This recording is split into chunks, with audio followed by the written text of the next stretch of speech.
Interest rate corridor, interest rate corridor, ब्याज दर करिडोरको बारेमा पढ्नेछौँ आज। ब्याज दर करिडोरको बारेमा मैले मौद्रिक नीतिको इन्स्ट्रुमेन्टहरू पढाउने सवालमा पनि अलिकति भनेको थिएँ हैन। अब यो तपाईहरुको कोर्समा अनिवार्य छ। चौथो लेभललाई त यो आउन पनि सक्छ 5 मार्क्समा, त्यसैगरी 10 मार्क्समा नि आउन सक्छ हैन। इन्ट्रेस्ट रेट करिडोर भनेको के हो, यसको प्रभावकारिताको बारेमा उल्लेख गर्नुहोस् भनेर 10मै पनि आउन सक्छ।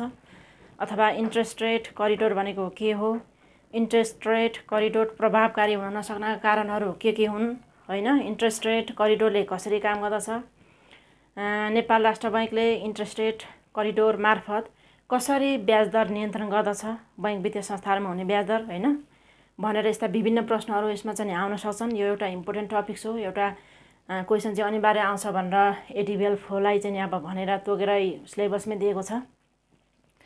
इन्ट्रेस्ट रेट करिडोरको बारेमा आउने बेसिक क्वेसनहरूलाई छलफल गरिसके पछाडि यसको बारेमा अलिकति चाहिँ बुझ्नुपर्ने हुन्छ हैन। अनि कसरी लेख्ने त्यसको बारेमा चाहिँ म भन्दिउँला, पहिला अलिकति बुझ्नुहोस्।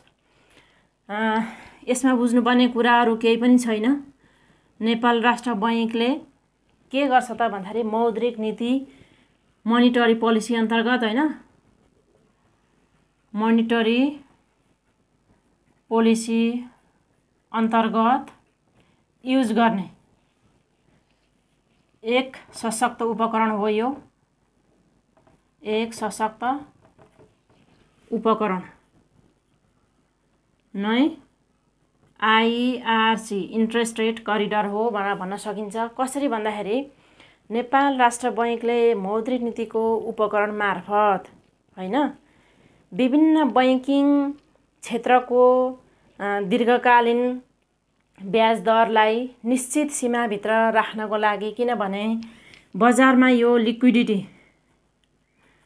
लिक्विडिटीको प्रब्लमले गर्दाखेरि के हुन्छ भन्दाखेरि बचत तथा कर्जा लगानीमा पनि यसले असर गर्ने भएको कारणले गर्दाखेरि नेपाल राष्ट्र बैंकले मौद्रिक नीतिको उपकरण मार्फत दीर्घकालीन रूपमा हुने बैंकिङ ब्याज दरलाई निश्चित सीमाभित्र राख्न को लागि अल्पकालीन ब्याज दरलाई के गर्नुपर्ने हुन्छ त भन्दाखेरि कन्ट्रोल गर्नुपर्ने हुन्छ, नियन्त्रण गर्नुपर्ने हुन्छ, जसले के गर्न सकोस् त भन्दाखेरि कर्जा तथा लगानीमा हैन हुने ब्याज दरमा उतार चढाव आउँछ नि त हैन।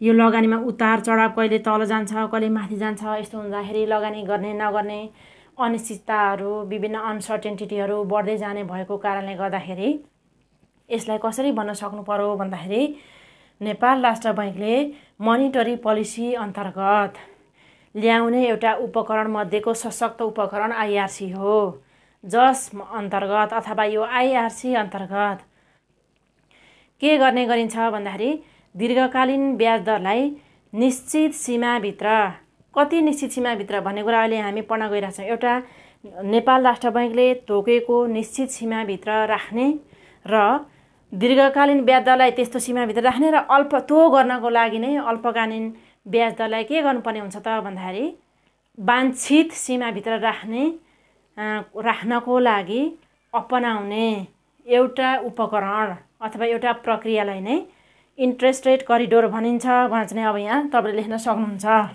कसरी लेख्ने त यसको भन्दा अब डेफिनेसनतर्फ जाउँ। ब्याज दर करिडोरको डेफिनेसन चाहिँ अब लेखौँ।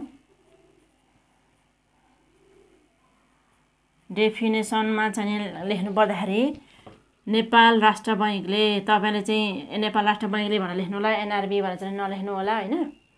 नेपाल राष्ट्र बैंकले मौद्रिक नीतिको एक सशक्त उपकरणमा ल्याएको, नेपाल राष्ट्र बैंकले जारी गर्ने मौद्रिक नीतिको एक सशक्त उपकरणमा ल्याएको व्यवस्था नै आईआरसी हो, इन्ट्रेस्ट रेट करिडोर हो, जसले के गर्छ त यसले इन्ट्रेस्ट रेट करिडोरले भन्दाखेरि बैंकिङ क्षेत्रमा हुने भनेर यहाँ लेख्नुहोस्। बैंकिङ क्षेत्रमा देखिने दीर्घकालीन ब्याज दरलाई निश्चित सीमाभित्र कायम गर्नको लागि के गर्छ त भन्दाखेरि अल्पकालीन ब्याज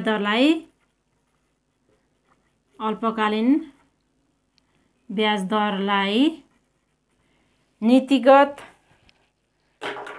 ब्याज दरभित्र अल्पकालीन ब्याज दरलाई नीतिगत भने यहाँ लेख्नुहोस्।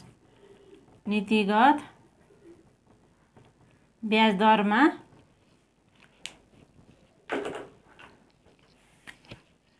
हिँडाउने भन्नुहोस्। हिँडाउने अथवा राख्ने भन्नुहोस्। अथवा राख्ने के राख्ने? कायम राख्ने भन्नुहोस्। अथवा कायम राख्ने भन्नुहोस्। कायम राख्ने प्रक्रियालाई इन्ट्रेस्ट रेट करिडोर भनिन्छ भनेर यो एक पोइन्ट फर्स्ट बुलेट पोइन्ट चाहिँ नि सशक्त रूपले चाहिँ हामीले लेख्यो। के भने त मैले भन्दाखेरि नेपाल राष्ट्र बैंकले जारी गर्ने मौद्रिक नीतिको उपकरण मार्फत बैंकिङ क्षेत्रको दीर्घकालीन ब्याज दरलाई निश्चित सीमाभित्र राखी कर्जा तथा लगानीमा हुने ब्याज दरको उतार चढावलाई नियन्त्रण गर्ने उपकरणलाई नै इन्ट्रेस्ट रेट करिडोर चाहिँ भनिन्छ। यसले बैंकिङ क्षेत्रमा देखा पर्ने अल्पकालीन ब्याज दरलाई अब यसले अर्को बुलेटमा के लेख्नु पर्छ त भन्दाखेरि तपाईहरु लेख्नुहोस्। यसले बैंकिङ क्षेत्रमा हुने अथवा देखा पर्ने अल्पकालीन ब्याज दरलाई एउटा निश्चित सीमाभित्र राखी अधिक तरलता र न्यून तरलताको समस्यालाई सम्बोधन गर्ने उद्देश्य लिएको हुन्छ र दीर्घकालीन ब्याज दरलाई वाञ्छित प्रक्रियामा कायम गर्ने प्रमुख यसको लक्ष्य रहेको हुन्छ भनेर अर्को बुलेट पोइन्टमा तपाईले लेख्न सक्नुहुन्छ। अब हाल चाहिँ नि यति लेखिसकेपछि हाल इन्ट्रेस्ट रेट करिडोरको तल्लो सीमा र माथिल्लो सीमा कस्तो हुन्छ? यो इन्ट्रेस्ट रेट करिडोरमा के हुन्छ भन्नुहुन्छ भने एउटा चाहिँ नि तल्लो सीमा हुन्छ, माथिल्लो सीमाबाट सुरु गरे पनि भयो। एउटा चाहिँ नि माथिल्लो सीमा हुन्छ, माथिल्लो सीमाको निर्धारण। अर्को नीतिगत दर हुन्छ, नीतिगत दर र अर्को तल्लो सीमा। अब यो के हो त यसको बारेमा एकछिन बुझ्नुहोस्, म तपाईलाई भनिदिन्छु। एउटा चित्रबाट हामीले चाहिँ यो हेर्न सक्छौं हैन। माथिल्लो सीमा नीतिगत दर र तल्लो सीमा भनेर चाहिँ ब्याज दर करिडोरमा यी तीनवटा प्रमुख विषयवस्तुहरू हुने रहेछन् भन्ने कुरा बुझ्यो हैन। अब यति बुझेपछि यो चित्रमा हेरौँ। यो चित्रबाट तपाईले स्पष्ट बुझ्नुहुन्छ हैन। मानिलिनुस् यो भनेको अप्पर लिमिट, ल माथिल्लो सीमा नेपालीमा लेखौँ ल, माथिल्लो सीमा। त्यसपछि यो भनेको नीतिगत दर, त्यसपछि यो भनेको मानिलिनुस् तल्लो सीमा।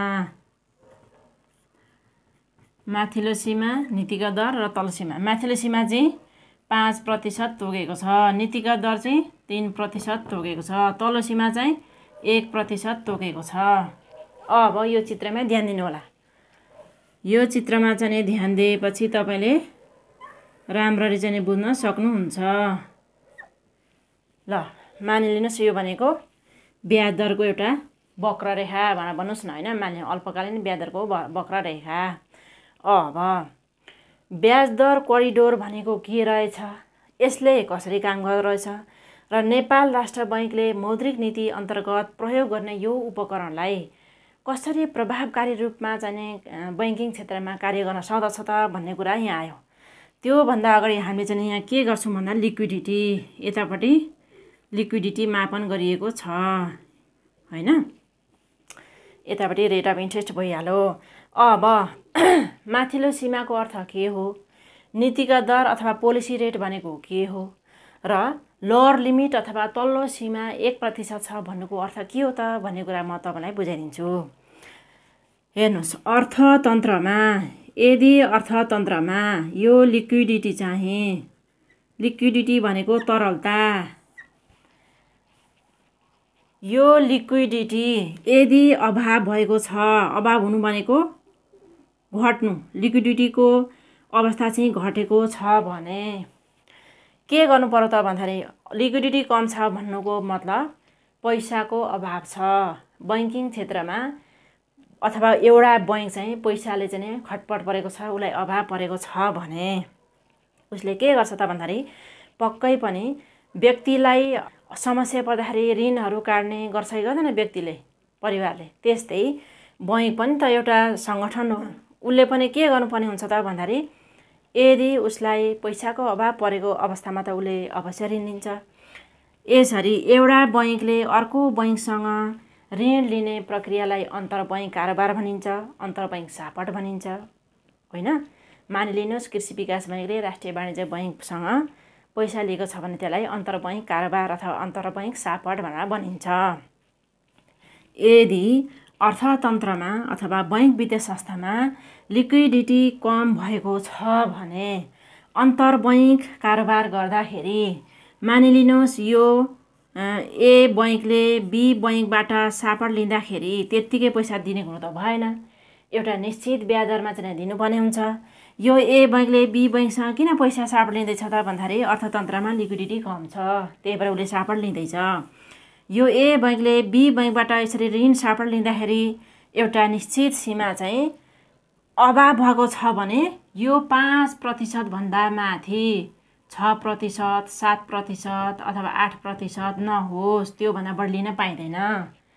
यदि कसैले यदि बैंकलाई लिक्विडिटीको अभाव छ र अन्तर्बैङ्क सापट गर्दाखेरि यो 5% को सीमाभन्दा पनि माथि गयो भने चाहिँ के हुनसक्छ त भन्दाखेरि बचत तथा लगानी, कर्जा लगानीमा चाहिँ नकारात्मक असर पर्ने हुनाले र अर्थतन्त्रमा नै त्यसले अत्यन्त नराम्रो असर पार्ने भएको कारणले गर्दाखेरि बरु 6% ब्याज दर चाहिँ यो ए बैंकले बी बैंकबाट लिन्छ भने म कहाँमा आओ, म तिमीलाई 5% मै ऋण उपलब्ध गराउँछु भनेर नेपाल राष्ट्र बैंकले के गर्ने हुन्छ त भन्दाखेरि 5% मा ऋण उपलब्ध गराउँछ। त्यसलाई माथिल्लो सीमा भनियो। कुरो बुझ्नुभयो? ठिक त्यसको उल्टो अब सुन्नुहोस्, यदि लिक्विडिटी चाहिँ, होइन, यो लिक्विडिटी चाहिँ धेरै छ, प्रशस्त छ, पैसा छ, ए क्लासको बैंकदेखि लिएर सबै बैंक वित्तीय संस्थामा लिक्विडिटीको अभाव छैन, पैसा भएको अवस्थामा फेरि यो ब्याज दर चाहिँ के हुन्छ त, यो ब्याज दर चाहिँ अहिलेको अवस्थामा यसरी माथि नजाओस्, माथि गएपछि त यी 6% हुनसक्छ, 7% हुनसक्छ, 8% हुनसक्छ नि त, होइन। त्यसैले एउटा निश्चित सीमाभित्र चाहिँ हिँडिराख्नलाई बरु त्यसो गर्नुभन्दा त म के गर्छु भन्दाखेरि 5% मै म कहाँबाट ऋण लैजाऊ भनेर नेपाल राष्ट्र बैंकले नै उपलब्ध गराएपछि 5% मा नेपाल राष्ट्र बैंकले दिइरहेको छ। अब 7%, 8% मा कसैले ऋण लिइरहन्छ त, ब्याज दर कम भयो नि त। ब्याज दर कम भएपछि बरु के गर्छन् त बैंक वित्तीय संस्थाले, नेपाल राष्ट्र बैंकबाट नै लिनेछन्। कतिखेरको अवस्थामा, यदि लिक्विडिटी अभाव भएको अवस्थामा। अब लिक्विडिटी चाहिँ एकदम फालाफल पैसा मालामाल छ जताततै, होइन, त्यसको उपयोग नै बढेको छैन। जस्तै अब कोभिड-19 को यो जुन लकडाउनको सिचुएसनमा त कसैले अब नयाँ फर्म कम्पनीहरू खोल्ने चाहिँ यता भएन, त्यति बेला लिक्विडिटी चाहिँ धेरै भयो, कोही पनि आएन भन्ने हल्ला जुन थियो नि अब 2-4 महिना अगाडि, होइन, हो त्यस्तो अवस्थामा चाहिँ अब पैसा छ, कसरी अब कर्जा लगानी गर्ने, कर्जा लगानीमा अब कसरी बढाउने, नयाँ फर्महरू प्रोजेक्टहरू चाहिँ आएका छैनन्, अनि कसरी के गर्ने त भन्ने सवालमा पैसा हुँदाखेरि के गर्ने भयो त भन्दाखेरि यो 1% भन्दा पनि तल गएर, होइन, यो रेखा चाहिँ 1% भन्दा पनि यता तल गएर कारोबार भएको यदि अवस्थामा के हुने भयो त भन्दाखेरि महँगी धेरै बढेर जाने हुन्छ, इन्फ्लेसन बढेर जाने हुन्छ। यो समस्यालाई रोक्नको लागि के गर्छ त भन्दाखेरि 1% भन्दा पनि कम ब्याज दरमा उनीहरूले पैसा पाइरहेका छन्, होइन, 1% भन्दा पनि कम ब्याजमा पैसा पाउँछन्, यताउता गर्छन् भने तिमीहरूले बरु त्यत्तिकै पैसा गर्नुभन्दा बरु म कहाँ राख, डिपोजिट गर, म तिमीलाई 1% दिन्छु भनेर नेपाल राष्ट्र बैंकले भन्ने भयो। नेपाल राष्ट्र बैंकले भन्छ र बैंक वित्तीय संस्थाहरूले सित्तैमा अरूलाई त्यतिकै अरू बैंकहरूलाई अन्तर्बैङ्क सापटको रूपमा सित्तैमा बिना ब्याजमा पैसा दिनुभन्दा त बरु 1% भए पनि ब्याज आउने रहेछ भनेर के गर्ने भयो त नेपाल राष्ट्र बैंकमा लगाएर पैसा राख्ने भए अनि तरलताको यो जुन समस्या थियो यो हल हुने भयो। यो यस्तो प्रकारले के हुन्छ त भन्दाखेरि यदि बैंक तथा वित्तीय संस्थाहरूमा तरलता अभाव भएको छ भने ब्याज दर बढ्दै जान्छ। तरलता अभाव भएको छ नि त, त्यही भएर ब्याज दर बढ्दै जाने भयो। त्यस्तो अवस्थामा किन ब्याज दर बढ्ने भयो त भन्दाखेरि अन्तर्बैङ्क सापट पनि बढ्दै जाने हुन्छ होइन। र नेपाल राष्ट्र बैंकले तोकेको 5% भन्दा पनि माथि पार गरेर जाने अवस्था हुन सक्छ। यस्तो नेपाल राष्ट्र बैंकले तोकेको भन्दा पनि माथि यो 5% को सीमा भन्दा पनि माथि गयो भने त 6%, 7%, 8%मा चाहिँ लिनुभन्दा त बरु राष्ट्र बैंकले 5% मै उपलब्ध गराइराखेको छ ऋण, त्यहाँबाट किन नलिने भनेर बैंक वित्तीय संस्थाले के गर्ने हुन्छन् त भन्दाखेरि अन्तरबाट नै उनीहरूले लिनुभन्दा नेपाल राष्ट्र बैंकबाट लिन्छन्। कुरो बुझ्नुभयो कि भएन?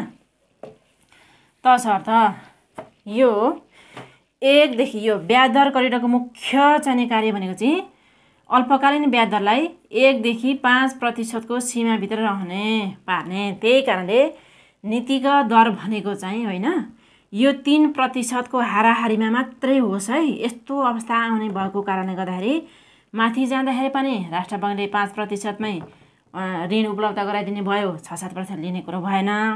तल गएर सित्तैमा पैसा फ्यालाफाल भएको अवस्थामा तल गएर लिन सक्ने अवस्था यदि आएको छ, लिक्विडिटी चाहिँ हाई भएको छ अवस्था भने चाहिँ राष्ट्र बैंकले के गर्ने भयो त भन्दाखेरि 1% ब्याज उपलब्ध गराइदिने भयो।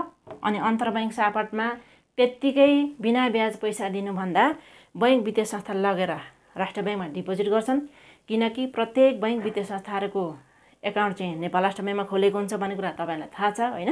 त्यस कारणले त्यस्तो हुँदाखेरि अन्तर्बैङ्क सापटको यो जुन यो अस्वस्थ खालको वातावरण छ नि हो त्यसलाई नियन्त्रण गर्ने र यही नीतिगत दरमा यो नीतिगत पोलिसीमै यसरी तलमाथि घुमाइराख्ने र अर्थतन्त्रमा भएको तरलतालाई कायम गर्ने, व्यवस्थित गर्ने सबभन्दा सशक्त एउटा उपकरणलाई नै इन्ट्रेस्ट रेट करिडोर भनिँदो रहेछ भनेर तपाईँले यसरी बुझ्नु पर्यो।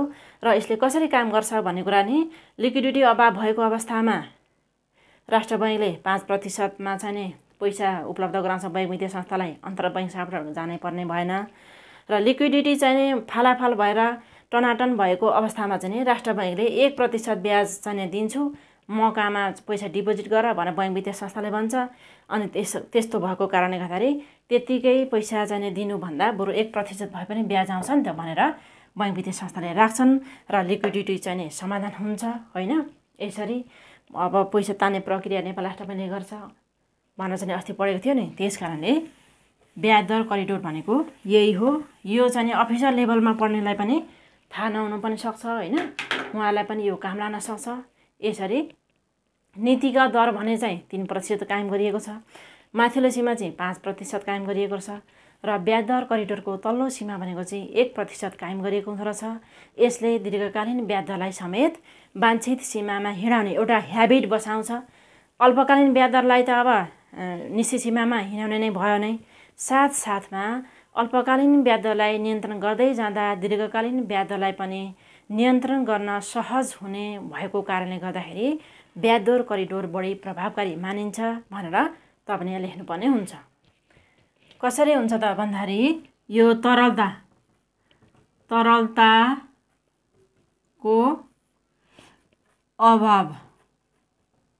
अभावमा अन्तर्बैङ्क सापट पनि के हुन्छ त बढ्ने हुन्छ। यो अन्तर्बैङ्क सापट बढ्ने बित्तिकै के हुन्छ त भन्दाखेरि यो बैंकिङ क्षेत्रमा हुने ब्याज दर चाहिँ होइन के हुने भयो त बढ्ने हुन्छ। ब्याज दर जब बढ्छ कर्जा तथा लगानीमा पनि के हुन्छ त बढ्छ।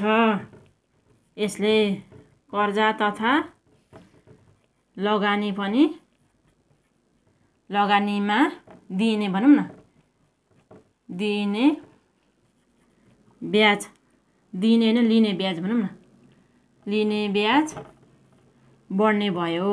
यस्तो हुँदाखेरि जनताहरूको ढाड त सोझै चाहिँ सेकिने काम चाहिँ भयो नि त। अनि नेपाल राष्ट्र बैङ्कले के गर्छ त भन्दाखेरि 5% ब्याजमा बैङ्क वित्तीय संस्थालाई ऋण दिने र सो 5% भन्दा बढी ब्याज दर चाहिँ माथि जान नपाउने अवस्था नेपाल राष्ट्र बैङ्कले ल्याएको हुन्छ ब्याज दरको अभाव भएको अवस्थामा। अब तरलताको अभाव भएको अवस्थामा अब यही तरलता चाहिँ उच्च छ भने उच्च भएको अवस्थामा चाहिँ के हुने भयो त भन्दाखेरि अवस्थामा अन्तर्बैङ्क सापट त्यत्तिकै पनि पाउन अवस्था भयो क्या। अन्तर्बैङ्क सापट घट्छ र पैसा फालाफाल हुन्छ। जसलाई पनि ल मसँग छ लगेर चलाउनुहोस् न भन्ने अवस्था हुन्छ। यसो गर्दाखेरि झन् बजारमा पैसै पैसा भएर के हुन्छ त भन्दाखेरि इन्फ्लेसन हाई हुन्छ होइन, वस्तु तथा सेवा चाहिँ कम हुन्छ। अनि त्यसलाई रोक्नको लागि राष्ट्र बैङ्कले 1% बरु म कहाँ जम्मा गरेको भने 1% पाउँछ है तिमीहरूले, त्यत्तिकै पैसा चाहिँ बजारमा बैङ्क वित्तीय संस्थाहरूलाई तिमीहरूले दिनुभन्दा त अन्तर्बैङ्क सापटमा दिनुभन्दा म कहाँ राख्यो भने 1% पाइन्छ, म कहाँ राख भनेर भन्छ। अनि यो 1%देखि लिएर 5%को सीमा भित्रको यो नीतिगत दर भनेको चाहिँ 3% वरिपरिमा यसकै पेरिफेरीमा अल्पकालीन ब्याज दरलाई चाहिँ हिँडाइराख्ने पोलिसी भयो। यसैले नै ब्याज दर करिडोर भनिन्छ भनेर चाहिँ बुझ्नुभयो। अब प्रभावकारिता चाहिँ अब यस्तो हुन्छ, प्रभावकारी हुनु त राम्रो हुन्छ, तर प्रभावकारितामा हुन नसक्ने कारण यो आइआरसी प्रभावकारी हुन नसक्नुका कारणहरू के होला नि त? ब्याज दर करिडोर चाहिँ सशक्त अथवा प्रभावकारी रूपले इफेक्टिभ रूपले चाहिँ नि युजमा हुन नसक्नुको कारणहरू के हुन नसक्छन् त भन्दाखेरि अल्पकालीन ब्याज दर होइन, 1 नम्बरमा यो अल्पकालीन ब्याज दर र दीर्घकालीन ब्याज दर बीचमा के हुँदैन त? ब्याज दर बीचमा सम्बन्ध चाहिँ स्थापित नहुनु, कमजोर सम्बन्ध हुनु भन्नुभए पनि हुन्छ। बीचमा कमजोर सम्बन्ध हुनु, यस्तो भएपछि उसले अल्पकालीन रूपमा जुन सोचेको हुन्छ त्यो पुरा नहुन सक्छ। एउटा पोइन्टमा यो भयो। अब सम्झी यति बुझेपछि तपाईँ जति पनि सम्झेर पनि लेख्न सक्नुहुन्छ। नेपालमा अवस्था कस्तो छ त? मुद्रा बजार र पुँजी बजार होइन, money market and capital market चाहिँ वेल डेभलप्ड भएको अथवा पूर्ण विकसित भएको अवस्था छैन भनेर यहाँ लेख्न सक्नु। मुद्रा बजार र पुँजी बजार चाहिँ के भएको छैन त? पुँजी बजार विकसित नहुनु अथवा यिनीहरू विकसित हुनको लागि आवश्यक पर्ने पूर्वाधारहरूको संरचनाहरूको विकास भएको छ त? छैन नि त, त्यति नहुनु। अनि म भनिदिन्छु, तपाईँले लेख्न सक्नुहुन्छ विभिन्न संरचनागत समस्याहरू। अस्ति हामीले इन्फ्लेसन पढ्दाखेरि पनि पढेका थियौँ नि, पूर्वाधारको समस्या हुनसक्छ, अब त्यस्तै अन्य विभिन्न समस्याहरू, अब विभिन्न जियोग्राफिकल यो लोकेसनको कारणले गर्दाखेरि पनि होइन विभिन्न संरचनागत समस्याहरू हुनु अर्को नम्बरमा। अनि अब अर्को नम्बरमा त्यस्तै गर्न सक्नुहुन्छ नेपाल भनेको सधैँ आयातमा निर्भर अर्थतन्त्र रहनु होइन। कतिखेर उपभोग्य सामग्री नै हामीले 95% भन्दा बढी के गर्छौँ त? बाहिरबाट चाहिँ ल्याएर खाइराखेका हुन्छौँ। अनि त्यसले गर्दा के हुन्छ त? कतिखेर मान्छेसँग पैसा हुन्छ, कतिखेर हुँदैन भन्ने कुरा यकिन गर्नै सकिँदैन। अनि सरकारी खर्च, पुँजीगत खर्च जब असल साउन लाग्छन् त्यति बेला मात्रै चाहिँ खर्च गर्ने जुन रणनीति छ नि, सरकारी खर्च समयमै नहुनु भनेर त्यो अर्को पोइन्टमा लेख्न सक्नुहुन्छ। अनि यो ब्याज दर करिडोरमा एक रातभरमा कसैले पैसा लिएको छ भने अथवा दिएको छ भने त्यसको त्यो एक रातभरिको पैसाको ब्याज दर चाहिँ कति हो भने त्यो व्यवस्था नहुनु भनेर लेख्न सक्नुहुन्छ। यसलाई ब्याज दर करिडोरमा एक रातभर डिपोजिट गरेको पैसाको व्यवस्था नहुनु। एक रातभरमा डिपोजिट गर्दा यति पाउँछौ है भनेर यसमा व्यवस्था गरिएको छैन। मानिलिउँ यो ए बैङ्कलाई चाहिँ नि 1 करोड रुपियाँ चाहिएको छ एक रातभरि होइन। अब उसले चाहिँ बीबाट लिन्छ भने यो बीबाट यो 1 करोड रुपियाँ पैसा त्यतिकै दिन्छ त? दिने कुरै भएन। अनि यसले चाहिँ यो 1% र 5%को व्यवस्थामा के गर्छ? ब्रेक लगाइदियो क्या। उसले 10% पनि लिनुपर्ने अवस्था हुन्छ। किनभने एक क्लास बैंकलाई के चाहिएको छ त भन्दाखेरि 1 करोड रुपियाँ नभई भएको छैन भने मतलाई मात्र आज रातभरिको लागि मात्र दिनुहोस् न, म भोलि त तपाईँलाई फिर्ता गरिहाल्छु भनेर भन्छ।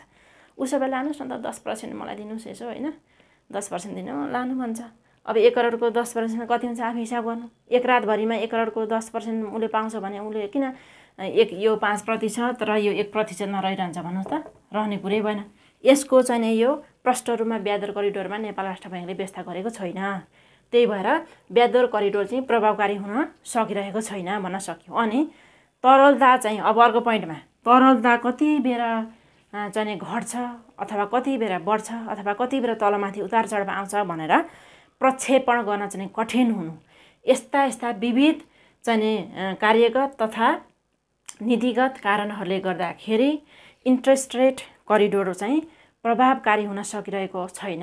अब निष्कर्षमा लेख्ने, तथापि यति हुँदाहुँदै पनि नेपाल राष्ट्र बैंकले मौद्रिक नीति मार्फत ल्याइएको यो ब्याज दर करिडोरले होइन अल्पकालीन रूपमा बैंकिङ क्षेत्रमा भएको ब्याज दरलाई एउटा निश्चित सीमाभित्र राख्नको लागि धेरै सहयोग गरेको अपेक्षा गर्न सकिन्छ भनेर चाहिँ 2 लाइनमा तपाईँले कन्क्लुजन लेखिदिनुहोस्। यो चाहिँ सक्यो। तपाईँले यो चित्र चाहिँ अब बनाइरहनु आवश्यक छैन, मैले यो बुझ्नको लागि बनाएको। परिचयमा यस्तो चित्र यसो गरिरहने अब हामीले समय पनि हुँदैन। यदि भयो भने माथिल्लो सीमा नीतिगत दर तल्लो सीमा भनेर बनाउन पनि सक्नुहुन्छ होइन। अब कति मार्कको क्वेसन छ, 10 मार्कको छ भने चित्र बनाए पनि भयो, 5 मार्क्सको मात्रै क्वेसन छ भने अब बनाउने त्यो सम्भावना पनि अब हुँदैन। यसरी ब्याज दर करिडोर भनेको यो तपाईँहरूले बुझ्नुभयो भन्ने म अपेक्षा गर्दछु।